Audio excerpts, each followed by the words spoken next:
All right, folks, welcome to the Fitness for 55 Plus podcast, brought to you by StrongerLife, the gym for folks over 55 in Lexington. My name is Dr. Dustin Jones, physical therapist. My name is Jeff Musgrave, Doctor of Physical Therapy. All right, so we've got a fun month ahead in October. Was that a pun? Head?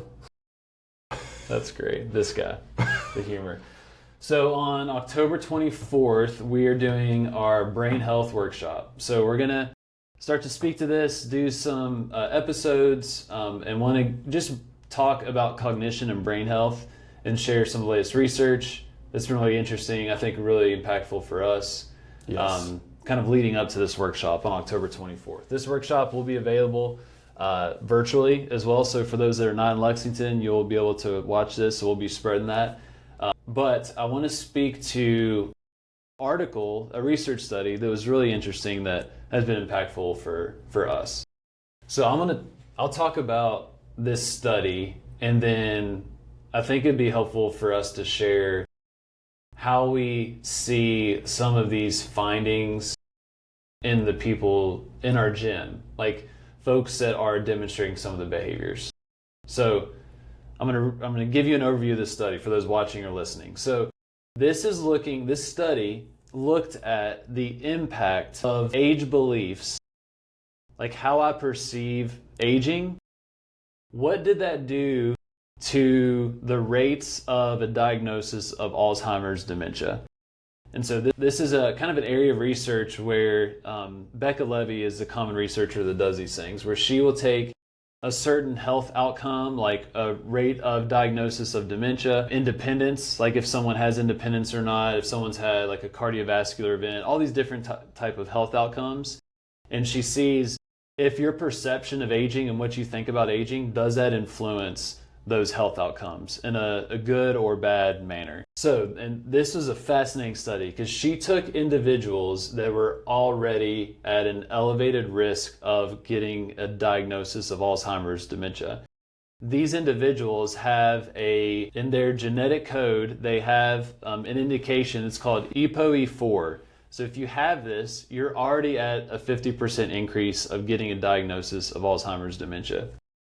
She took those individuals that had that genetic mutation, ApoE4, they're already at an elevated risk of developing a diagnosis. She took those individuals and asked them some questions to determine if they had a positive or a negative perception of aging. So you can ask some questions, and we'll link to a test that you can take online that will kind of highlight what you think about getting older, right? Like if I have a negative age stereotype, I may have a lot of negative perceptions about aging. Kind of a doom and gloom mindset. It's all downhill from here. There's not a lot of good that comes with more birthdays. Not much I can do about it.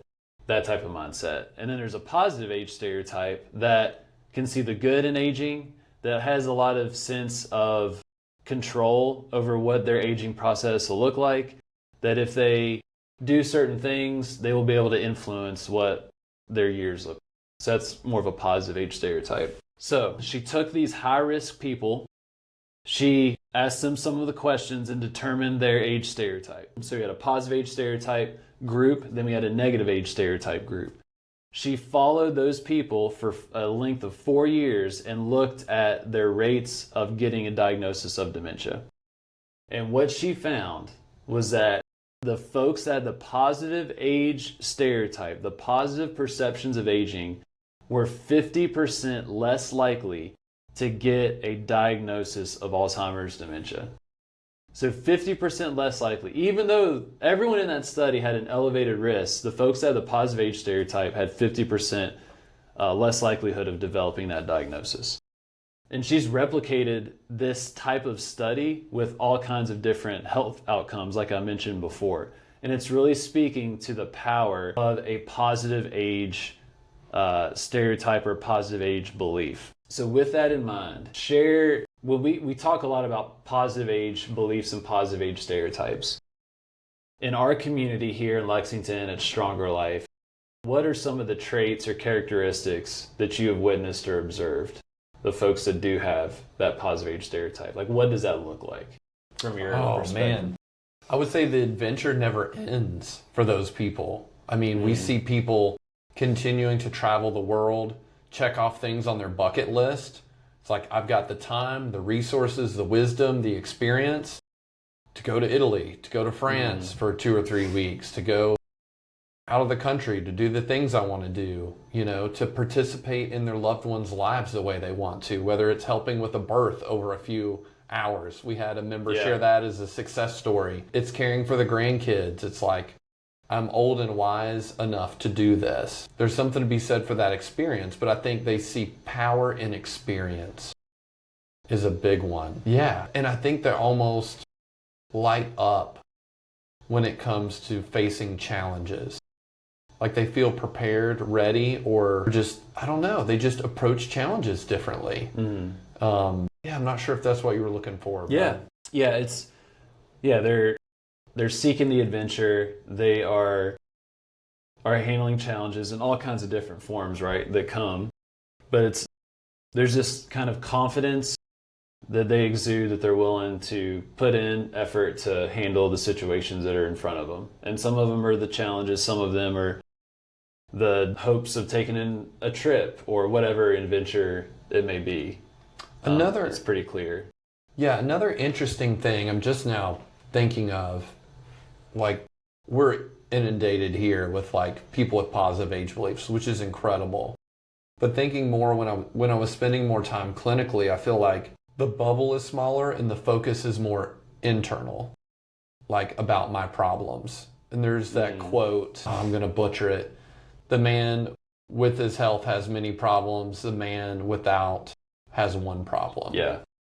And that focus shifts because I feel like members that have a positive age outlook, they're not just traveling all the time. They're helping the people in their lives, their friends, their family members, their grandchildren. They're adding to society. They're adding value to the people in their networks and to their friends and helping support others. Like our members use that extra strength, that extra energy to serve others too, which I think is really special. But I feel like, you know, your focus, and I'm not blaming people that have health issues at all, but like if your health is suffering, you don't have the capacity to do those things, whether they're fun things or they're things that are helpful, that most of us are more fulfilled by helping others than just go, like trips are awesome, right? Yeah. Trips, vacations are awesome. I love them. I think most people do. But I think the X factor is like that fulfillment piece of having enough strength to serve others and add to the fabric of life. I know that sounds really corny, but like to interweave themselves into other people's lives and be part of the support network. I don't know. I just feel like a sense of purpose. Yeah, but if you don't have a positive age belief and your health is running your life instead of you don't have the option to be involved. And I think the consequence is you focus on yourself instead of others. You don't have a choice. You can't escape it. You can't escape it. So I'm not blaming people that have health issues or don't have fitness figured out. Like we all go through phases. It's challenging. I'm not trying to blame those people, but when I look at our membership and think about how they support and care for each other, the people and their families and the community here, that's a big X factor. Beyond just like, yeah, I'm healthy and I can like go to Italy or France, like that's awesome, do that. But beyond that is like getting to add value to others. And not many people walk in our doors with a positive age stereotype. No, right? no, they don't start there. Yeah, and we didn't either.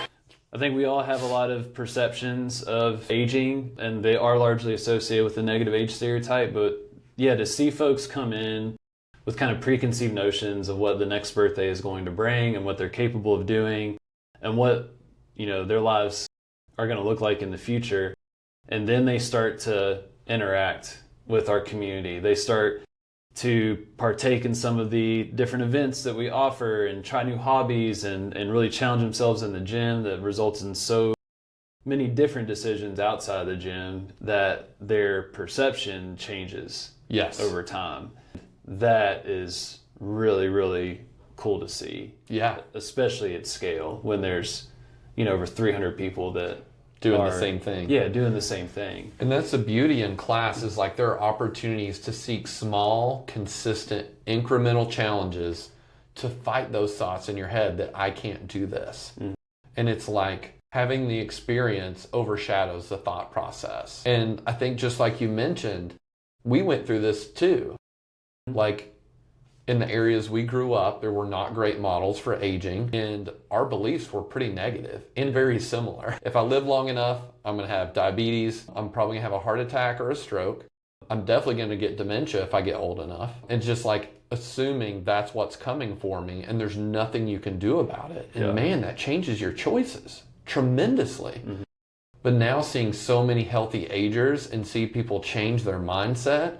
And I went through that journey physically too, where it's like I had beliefs about old injuries that I had in my 20s that I thought were going to limit me the rest of my life. And it's like, I'm currently in the best shape of my life, like across the board.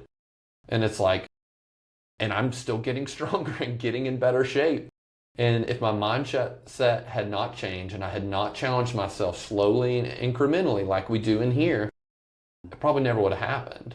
Like the knowledge is one piece, but the experience is another. Yeah. And I feel like the experience that we get to provide allows people to challenge those narratives and prove something to themselves.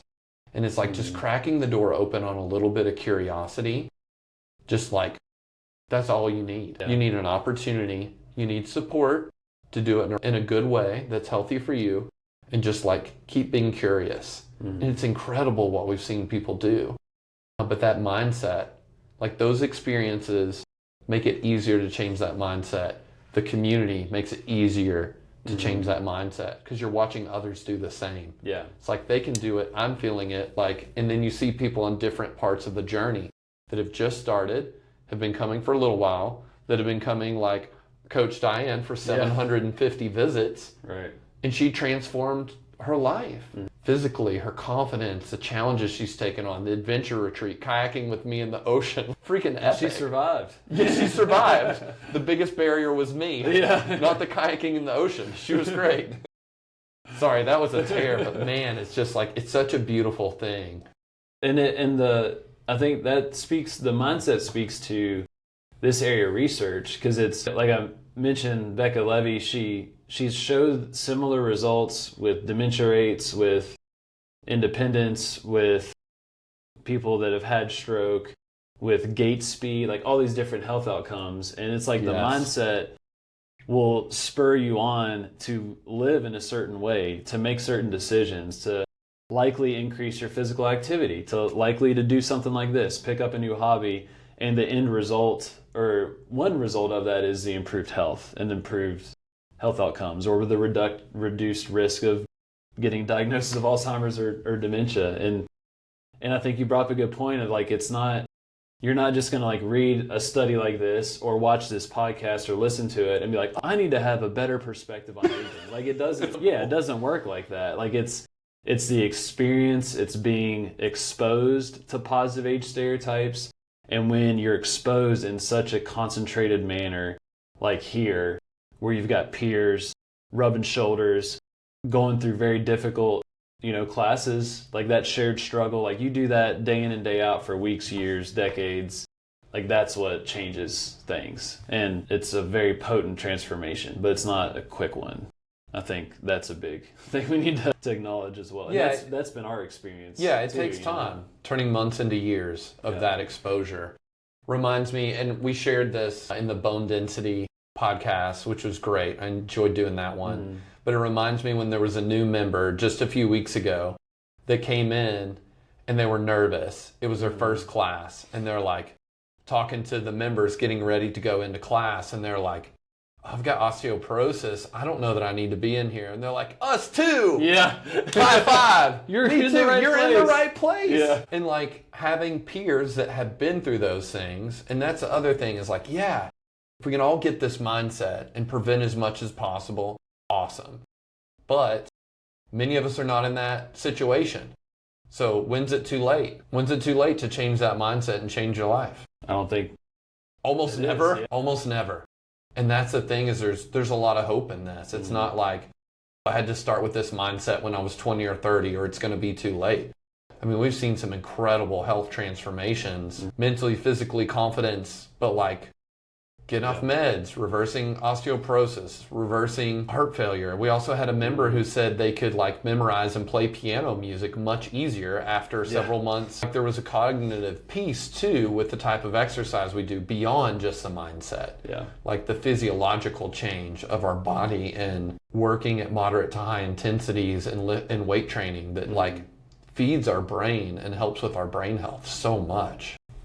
It's so exciting. Yeah. It's such a good message to get to share. It's an empowering one, for sure. Like we have control. A lot more than what we perceive, right? Like, yeah, like things are going to happen that are out of your control, for sure. Like we're not trying to paint this picture that's not accurate with reality. Yeah. We do have way more, the term would be self-efficacy, that confidence that my effort is going to result in a certain outcome. And I think particularly with what we kind of grew up with culturally, what we believed, we have a lot more than what we perceived, especially growing up. Yeah, our perceptions changed. We've seen so many healthy agers and see people do things that we didn't think were possible or didn't have those models around us. Yeah, it's really incredible what's possible.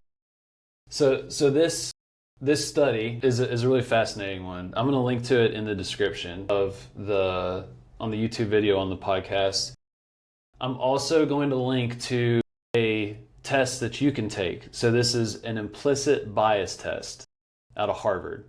And they have one on aging that will categorize you, show you if you have a positive or a negative age stereotype. The first time I took this, I had a negative age stereotype. And this is something that we will talk with our members. We teach continuing education for other PTs and occupational therapists across the globe, and we talk about this almost like every weekend, every other week, and we even have a negative age stereotype. But I want you all to take this because it'll be really eye-opening, but also know that it can change. So I want to share those resources with you all, but we wanted to just leave you with a sense of hope that, and we're going to build on this, but there's a lot that we can do, particularly for our brain health in particular, is your perception, like your perception of what aging is going to look like, your perception that, are you able to make decisions that are going to influence your future? And if you feel like your decisions have a big influence in your future and that future can be positive, you're probably going to have more positive results. So be sure to check those out. We're going to talk more about this. Our workshop is October 24th. If you're able to watch or listen to this prior to that going out, but it will be available online and they'll be on our website, StrongerLifeHQ. All right. Thank you all for watching, listening. Awesome topic. Excited to talk more about this, and we'll talk with you soon. Boom. That was fun. 3,